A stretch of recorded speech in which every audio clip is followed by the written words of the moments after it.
बिस्मिल्लाहिर्रहमानिर्रहीम। अस्सलाम वालेकुम डियर स्टूडेंट्स। आज हम 9th क्लास का चैप्टर नंबर 5 स्टार्ट करने जा रहे हैं, जिसका नाम है फिज़िकल प्रॉपर्टीज़ ऑफ मैटर। असल में हमने इसमें मैटर को हमने स्टडी करना है, उसकी प्रॉपर्टीज़ क्या क्या हैं वो सारा इसमें डिस्कस करेंगे। तो सबसे पहले हम मैटर को देख लेते हैं। मैटर क्या होता है?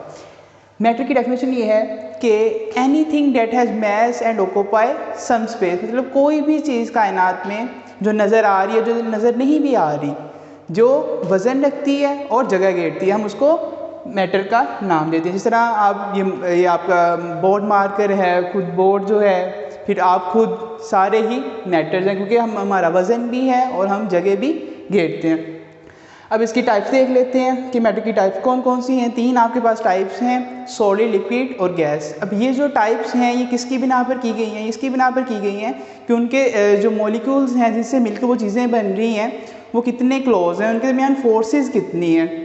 तो सॉलिड की अगर हम बात करें तो सॉलिड्स में जो मॉलिक्यूल्स होते हैं वो बहुत करीब करीब होते हैं, उनके दरमियान इंटरमॉलिक फोर्सेस स्ट्रॉन्ग होती और उनके डिस्टेंस नहीं होता मॉलिक्यूल के दरमियान, इसीलिए इनकी डेफिनेट शेप होती है। अगर आप ये मार्कर ले तो मार्कर की आप शेप चेंज नहीं कर सकते आम हालात में, और इसका डेफिनेट वॉल्यूम भी है आपके पास।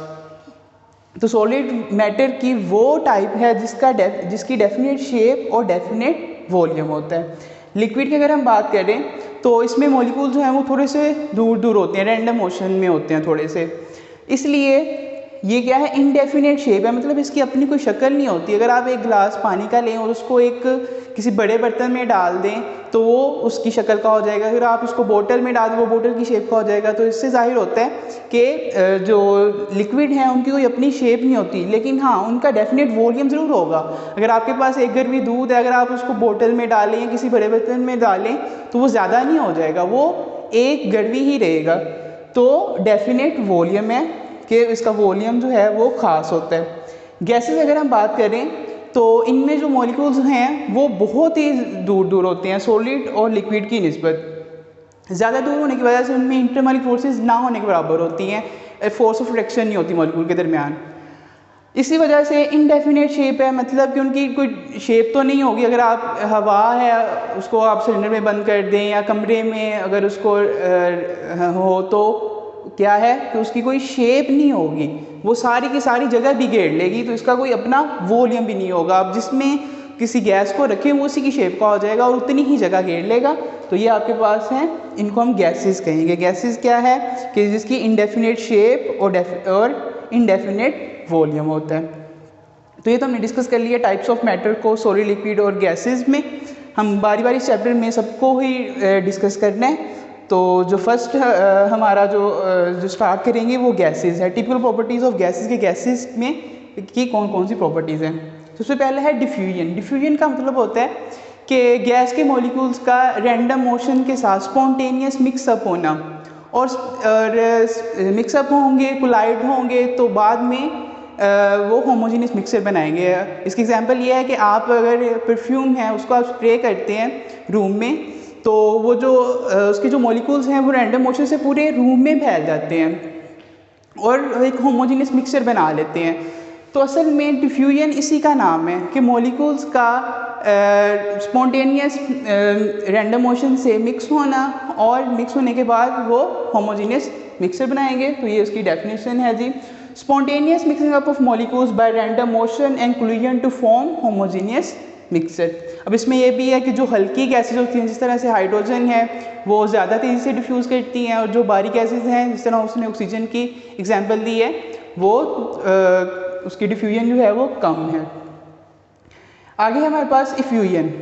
इफ्यूजन जो है आपके पास उसकी डेफिनेशन है escaping of gas molecules through a tiny hole, मतलब एक होल से गैस के मॉलिक्यूल्स का एस्केप करना। इसकी एग्जांपल में है कि जब एक टायर पंक्चर हो जाता है, ये मैंने एक टायर बनाया और उसमें ये हवा के मॉलिक्यूल्स हैं, तो अगर ये पंक्चर होता है किसी वजह से तो जो मॉलिक्यूल्स होंगे वो एक एक करके वो बाहर निकलेंगे। अब ये भी अब आपके पास डिफ्यूजन ही है, लेकिन ये एक स्पेशल किस्म की डिफ्यूजन है। वो क्या है कि एक होल के ज़रिए मॉलिक्यूल एस्केप कर रहे हैं, तो इसका नाम है इफ्यूजन। इसका भी यही है कि जो लाइटर गैसेज होंगी, जो हल्की गैसेज होंगी, वो ज़्यादा उनका जो रेट है फ्यूजन का वो ज़्यादा होता है।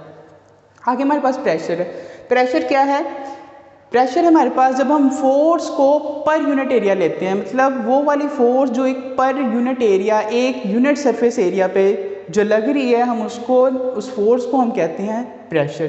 तो प्रेशर आपके पास हो जाएगी डेफिनेशन इसकी, force per unit surface area, unit surface area पर लगने वाली फोर्स को हम प्रेशर कहते हैं। तो उसका फॉर्मूला भी हो जाएगा P = F/A। इसके जो यूनिट्स हैं वो पास्कल है, न्यूटन पर मीटर स्क्वायर भी है, ये दोनों ही हो सकते हैं। अब प्रेशर में ही एक सब टॉपिक है इसका, एटमॉस्फेरिक प्रेशर। एटमॉस्फेरिक प्रेशर, ये एटमॉस्फेयर जो है ये हमारे पास, हमारे इर्द गिर्द जो गैसेस हैं, हवा में जो गैसेस हैं, वो भी हम पे प्रेशर लगा रही हैं ख़ास किस्म का। तो अगर हम सी लेवल पर जब हम इस प्रेशर को देखते हैं जो कि एटमॉस्फेयर हम पर लगा रहा है, हम उसका नाम देते हैं एटमॉस्फेरिक प्रेशर का, और उसको 1 atm कहते हैं। 1 एटमॉस्फेरिक प्रेशर हो, जो 1 atm है वो 760 टोर के भी इक्वल होता है। ये भी उसके सारे यूनिट्स हैं। और ये जो 1 atm है 101.325 पास्कल या न्यूटन पर मीटर स्क्वायर के भी इक्वल होता है। और 1 atm 760 मिलीमीटर ऑफ Hg। ये आपने नोटेशन याद रखनी है, MCQ वगैरह के लिए भी इंपॉर्टेंट है। नेक्स्ट हमारे पास जो प्रॉपर्टी है वो कंप्रेसिबिलिटी है। अब जो गैसेस हैं वो आपके पास, अभी हमने बात की थी कि इनके दरमियान जो मॉलिक्यूल्स हैं उनके दरमियान जो डिस्टेंस है वो बहुत ज़्यादा होता है और इंटरमली फोर्सेस ना होने के बराबर होती हैं। तो ये इसी वजह से कंप्रेसिबल है। कंप्रेसिबल, जब हम उसको कंप्रेस करेंगे तो वो जो स्पेसेस हैं वो कंप्रेस करने से वो मॉलिक्यूल्स करीब करीब आ जाएंगे। तो इसलिए इस वजह से हम इनको कंप्रेस कर सकते हैं, क्योंकि वो जगह घेर लेते हैं वो वाली जो कि खाली होती है। ये हमारे पास कंप्रेसिबिलिटी प्रॉपर्टी है। मोबिलिटी का मतलब होता है कि आज़ादी से इधर उधर चलना फिरना, रैंडम मोशन। अब हम बात करें गैसेस की, तो डिस्टेंस बहुत ज़्यादा है, तो मॉलिक्यूल जो हैं वो रैंडम मोशन से एक जगह से दूसरी जगह वो ट्रैवल करते रहते हैं, घूमते रहते हैं। ऑलवेज, इधर लिखा हुआ है मैंने, always in state of continuous motion, कि वो हमेशा मोशन में होते हैं, कभी भी नीचे नहीं बैठते, गिरते नहीं हैं। नेक्स्ट हमारे पास है डेंसिटी ऑफ गैसेस। डेंसिटी हमें बताती है कोई चीज़ कितनी हल्की और कितनी भारी है। तो जो डेंसिटी ऑफ गैसेस हैं, ये जो गैसेस की जो डेंसिटी है ये सॉलिड और लिक्विड की बनिस्बत बहुत ही कम होती हैं और इनको ग्राम पर dm³ में ज़ाहिर किया जाता है, जबकि जो सॉलिड और लिक्विड की जो डेंसिटीज होती हैं उन्हें ग्राम पर cm³ से ज़ाहिर किया जाता है, क्योंकि cm³ बड़ा यूनिट है। और इसकी वजह क्या है कि उनकी डेंसिटी क्यों कम है? क्योंकि इनका तो एक तो जो मैस है वो बहुत कम होता है और दूसरा ये कि इनका जो वॉल्यूम है वो ज़्यादा होता है। तो अगर हम फॉर्मूले को देखें तो डेंसिटी का फॉर्मूला होता है m/v, तो इनकी फिर डेंसिटी भी कम होगी, क्योंकि मैस के साथ डायरेक्ट रिलेशन है, वॉल्यूम के साथ इनवर्स रिलेशन है, तो दोनों ही मिलके इसको कम बना रही है डेंसिटी को। नेक्स्ट हमारे पास है लॉज रिलेटेड टू गैसेस, के गैसेस के मुतालिक जो लॉज हैं वो हमने इसमें डिस्कस करने हैं। 2 लॉज हैं, पहला हमारा बॉयल्स लॉ है, दूसरा चार्ल्स लॉ, हम नेक्स्ट वीडियो में पढ़ेंगे। तो बॉयल्स लॉ आपके पास है, ये आपके पास रॉबर्ट बॉयल ने 1662 में ये पेश किया था अपना लॉ। अब ये जो है ये प्रेशर और वॉल्यूम के रिलेशनशिप को डिस्कस करता है। अब हम प्रेशर और वॉल्यूम को अगर डिस्कस कर रहे हैं तो हमें जो बाकी चीज़ें होंगी, टेम्परेचर वगैरह या मैस ऑफ अ गैस, वो हमें कॉन्स्टेंट रखना पड़ेगा। ये जब भी कोई लॉ पेश करते हैं तो जिन क्वांटिटीज़ के दरमियान करते हैं, अब जिस तरह इसने किया था वॉल्यूम और प्रेशर के दरमियान, तो वॉल्यूम और प्रेशर तो मतलब चेंज होंगे, लेकिन जो बाकी क्वांटिटीज़ होंगी वो ज़रूरी है कि वो कांस्टेंट रहें, वो चेंज ना हो वॉल्यूम और प्रेशर के अलावा। तो इसने जो रिलेशनशिप किया था वो वॉल्यूम और प्रेशर का किया था, और उसने कहा था कि अगर हम प्रेशर किसी गैस का बढ़ाते जाएं तो उसका जो वॉल्यूम है वो कम होता जाएगा। मतलब कि प्रेशर और वॉल्यूम का इन्वर्स रिलेशन, इन्वर्सली प्रोपोर्शनल है ये दोनों। तो इसकी स्टेटमेंट हम देख लेते हैं।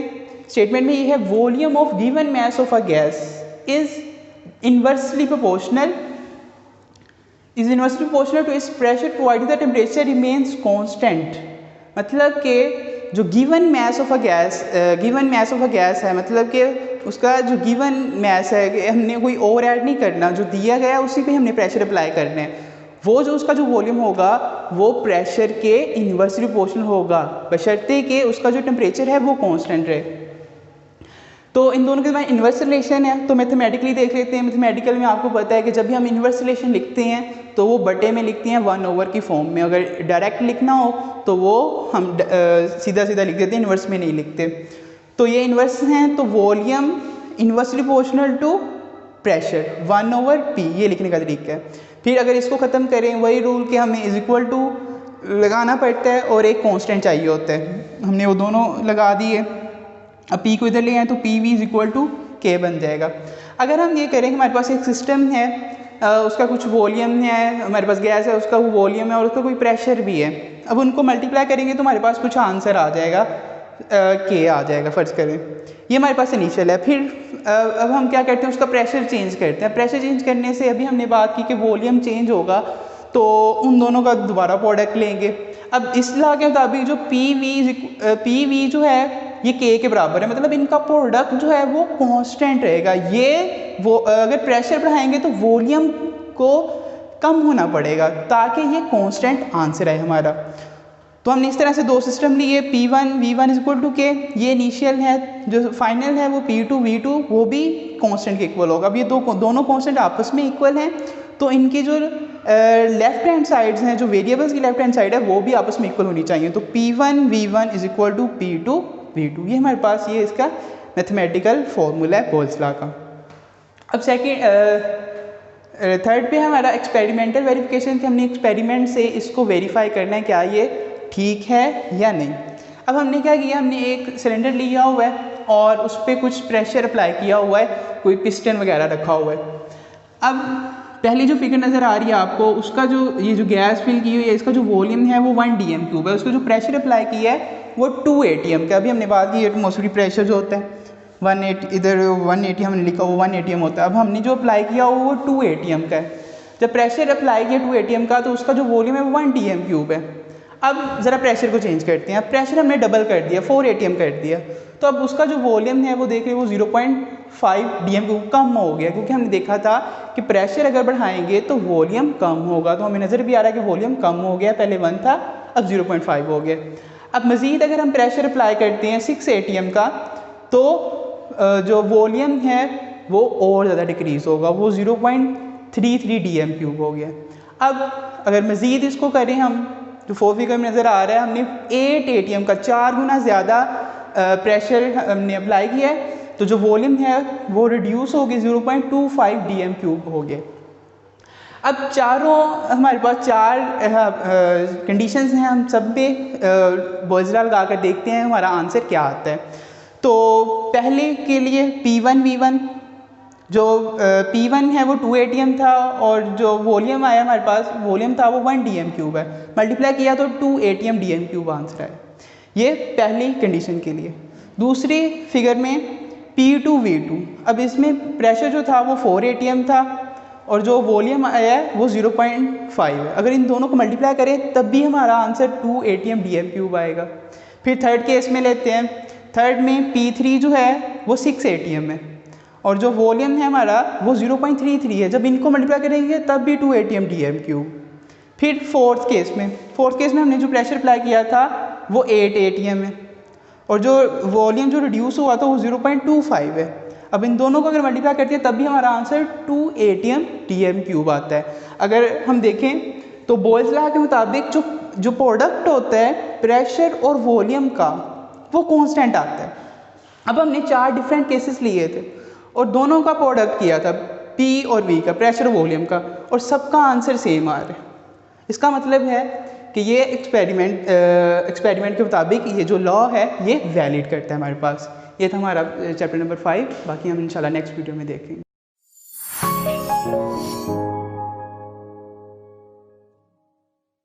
प्लीज़ हमारी वीडियोस को ज़्यादा से ज़्यादा लाइक करें, चैनल को सब्सक्राइब करें और लेटेस्ट अपडेट्स के लिए बेल आइकन को दबाना मत भूलें।